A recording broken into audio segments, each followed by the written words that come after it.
engineer. Wala na. Engineer Kudla. Okay sir, ano po yung needs po natin para dito sa ating activity ngayong araw? Hindi, ito nga paulit-ulit na lang natin itong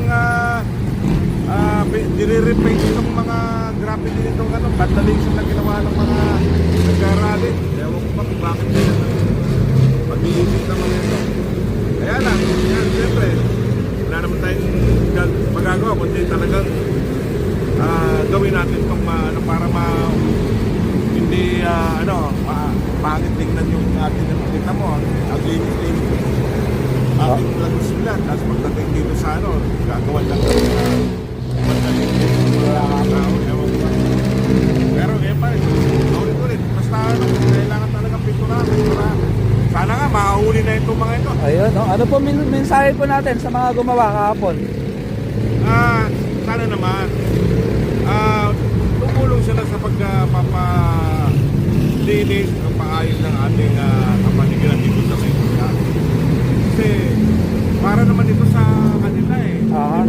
Makakita yung ating lugar na malinis, maayos, at pag tinignan mo itong talagang lagos nila at isa ito sa mga major thoroughfares na dinadaanan na kaya sana iconic po, di ba maging yung engineer? oo naman, itong lagos nila talaga pagkasalan ito yung Kilala. daanan talaga na papuntang Lusutan, kaya nga labos nila. kaya sana naman huwag naman nilang gawin yung na nakakatulog, lalo lang sila nagpapabigat kalinisan, kaayusan. Yun lang po. Engineer, as per dun sa mandato ng ating butihing mayor, kakayanin po ba hanggang tanghali? Sabi niya bago magtanghali, kailangan matapos na, kakayanin po ba? Engineer pa. Kilos din eh. Kilos din eh. Wala tayong gagawin, pwede talagang ayusin lang yung natin sa media. Bakit kaya engineer nagawa nila yan? Ganun kasi ang pag-iisip ng mga tao ito. Pamagsakin yung gobyerno natin.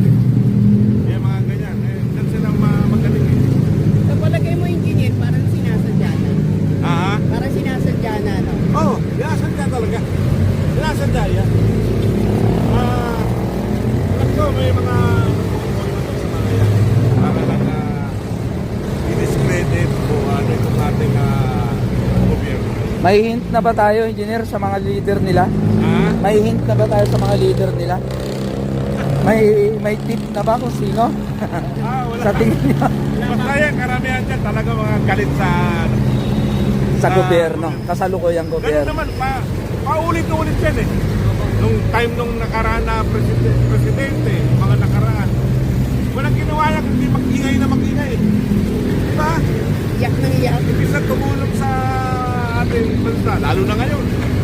Kakaroon ng giyera sa ginagatungan pa nila. Oo nga. Kasi di ba engineer, pera din naman ng taxpayer kung ginagamit dito, di ba? Oo. Kung taga Manila sila, kasama rin sila. Hindi dapat. Hindi naman sila pinagbabawala. Oo nga. Napo, imbis na yung ibang gagawin, kagaya nga sabi ni Yorme, dapat daw naglilinis na kayo dun sa mga nasunog. Ito unahin kasi pangit. Sabi nga ni Binaboy.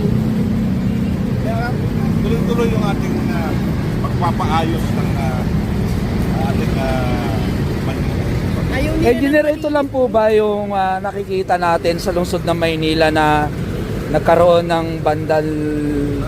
Marami pa. Saan po ba yung mga specific na lugar?